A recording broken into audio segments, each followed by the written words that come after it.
Hola, buenas. Bueno, nos vamos a mover rápido, como han comentado los moderadores, y vamos a hablar de los nuevos integrantes en el escaqués. A mí lo de escaqués no me gusta, una palabra un poco fea. A mí me gusta infarto septialto o infarto de toda la vida, que es de lo que tenemos que hablar, ¿no? Esto es una gráfica que es de nuestro registro de hemodinámica, donde se ve que la angioplastia en el infarto es lo que está creciendo. Así como la angioplastia global está estable, lo que está creciendo mucho, fijar que se ha autodado, es la angioplastia en el infarto. Y sobre todo a expensas de la angioplastia primaria. La angioplastia de rescate está muy bajita, cada vez menos, pero es básicamente a expensas de la primaria, que crece mucho. Las comunidades están dando un salto. 2011 a 2012 veis cómo están aumentando la tasa de angioplastias por millón. Aquí está pues, nuestra comunidad, que ha pegado un salto importante, porque hemos todos desarrollado programas para implementarlo más. Y así, por ejemplo, en nuestra región, en Cantabria, pues hemos pasado en pocos años a reperfundir a casi el 100%, 92%, y hacerlo de una manera, pues fijaros, aquí más o menos 50-50 angioplastia trombolisis, y hoy hacemos ya 97% angioplastia versus trombolisis. Hoy el objetivo es hacer primaria, pero yo siempre insisto, primaria bien hecha. O sea, no se trata de llegar simplemente a la angioplastia, sino hacerla en los tiempos adecuados. Y donde no se puede hacer en tiempos adecuados, pues a lo mejor hay que tirar más de la angioplastia, que sigue siendo un método útil. No obstante, ya digo que el objetivo debe ser, sobre todo, intentar lograr angioplastias primarias en buen tiempo. Para ir centrándonos, en primer lugar, ¿tiene beneficio la integración doble en la trombolisis o en el no reperfundido? Esto es un poco antiguo, pero hay que recordarlo. Con dos estudios muy clásicos. El COMITS, que era un estudio muy grande, enorme, de casi 46.000 pacientes, la mitad de ellos con fibrinolisis, la otra mitad sin nada, sin reperfusión. Y en este estudio pues, se vio que había beneficio de dar en la fase aguda clopidogrel más aspirina respecto a aspirina sola. Esto es un estudio muy clásico y por lo tanto no hay que perder más tiempo. Se ve cómo en los estudios iniciales la aspirina añadía un beneficio en el infarto respecto a no dar nada, y el de añadir clopidogrel a la aspirina pues también añadió un beneficio, incrementalmente menor beneficio, pero un beneficio adicional sobre la aspirina. Otro estudio, el Clarity, en pacientes ya todos con fibrinolisis, mostró también que la combinación de clopidogrel más aspirina era superior a la aspirina sola, y veis una reducción en el endpoint primario, que era o arteria ocluida o muerte o infarto en las primeras semanas, que es cuando se hacía la angiografía.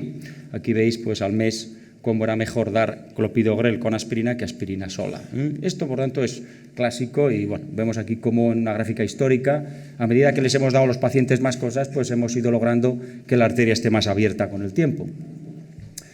Pero vamos ya a la angioplastia primaria. ¿Por qué hay que dar aspirina y clopidogrel en el infarto con ACP primaria? Pues no hay estudios específicos en este contexto.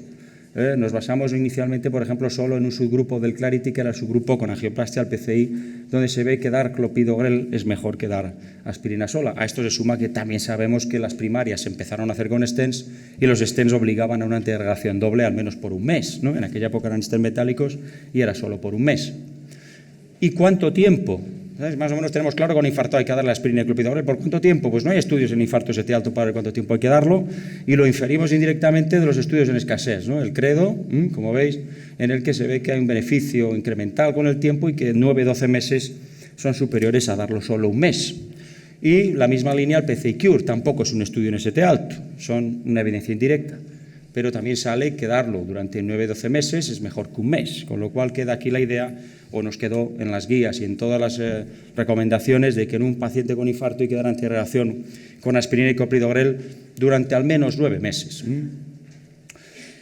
¿Y qué precarga dar? Porque vale, hay que dar clopidogrel, pero ¿cómo? Pues hay que dar precarga de 600 miligramos, mejor que otra cosa. Y eso se deduce de dos estudios. Uno es el Current Oasis, en el que en los pacientes con síndrome coronariano agudo había infartos con y sin elevación de ST.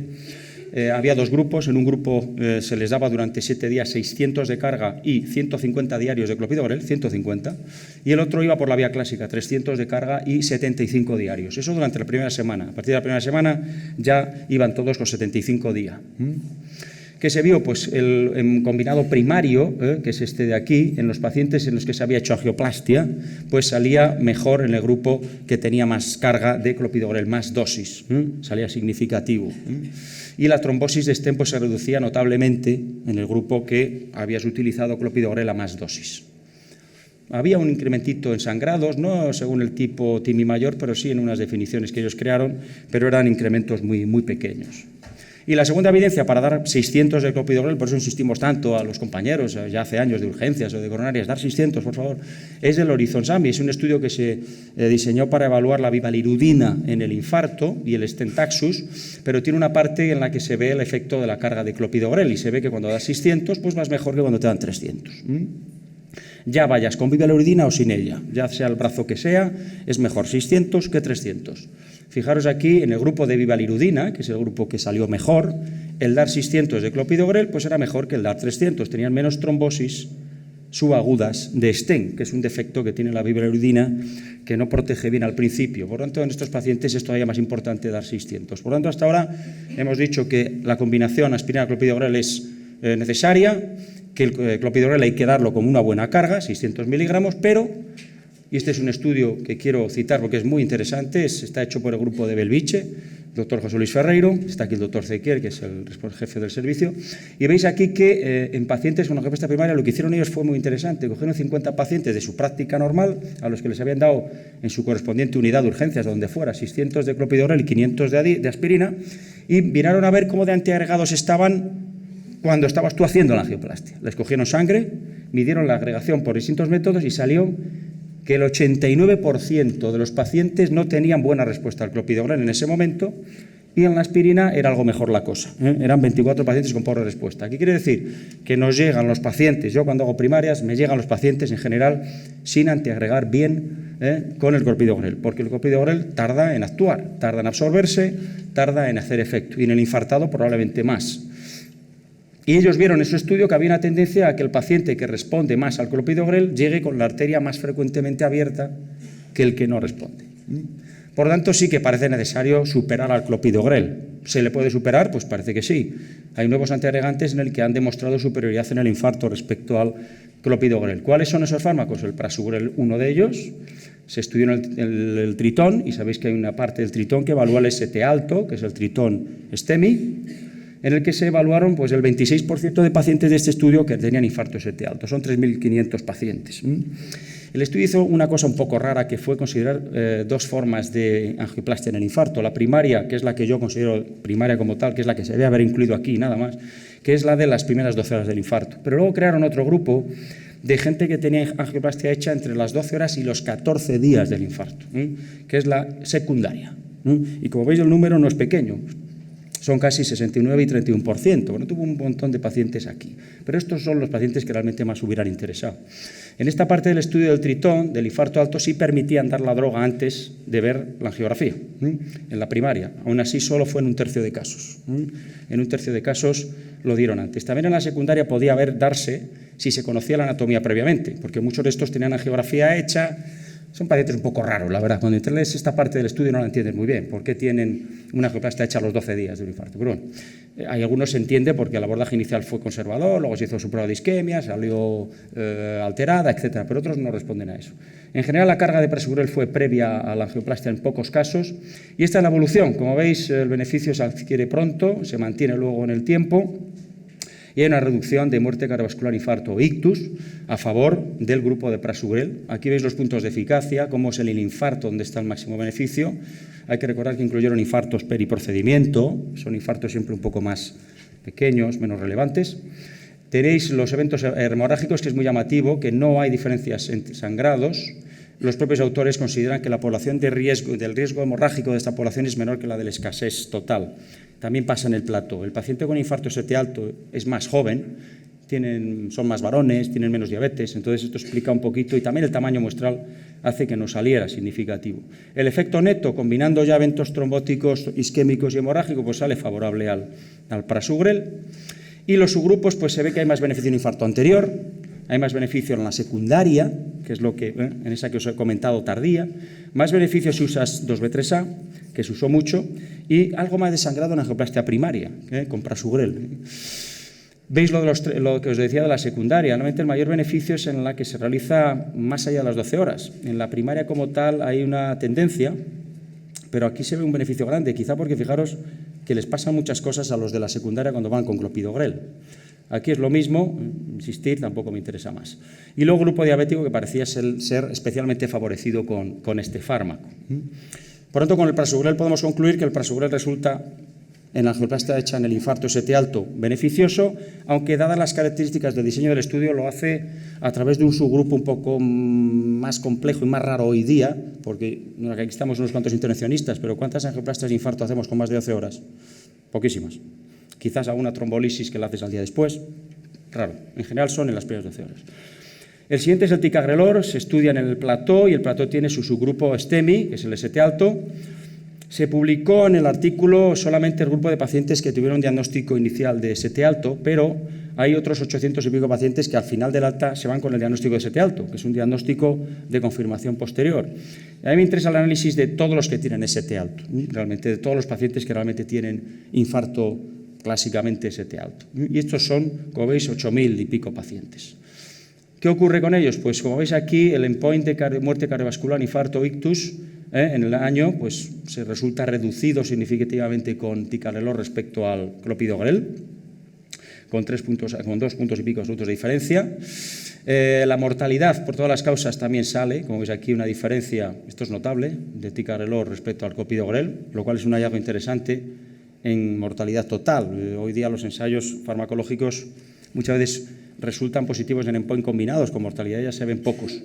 Y aquí por distintos tipos de eventos, agrupados o aislados. Llama la atención pues, que hay una tendencia estadística muy fuerte a que salgan significativos prácticamente, casi todos rozan la significación, algunos la alcanzan. Y como veis, el infarto, una cosa notable también de este estudio es que solo incluyó infartos clínicos, no periprocedimiento, no post-ICP. Hubo una reducción también de trombosis definitivas o definitivas y probables con el ticagrelor. Hubo una eficacia sostenida para cualquier tipo de definición de infarto, para la dosis de 300 o 600 de clopidogrel, porque en este estudio se permitía que el paciente tuviera clopidogrel previamente, y para los tiempos de angioplastia, 12 o más de 12 horas. No había diferencias, era también beneficioso. Y como pasaba en el otro estudio que hemos mostrado, pues no hay diferencias en sangrados. Son prácticamente equivalentes ticagrelor y clopidogrel, lo cual es una buena noticia, ¿no? ¿Te gusta? No hay diferencias ni siquiera para las distintas definiciones de hemorragia que puedas utilizar.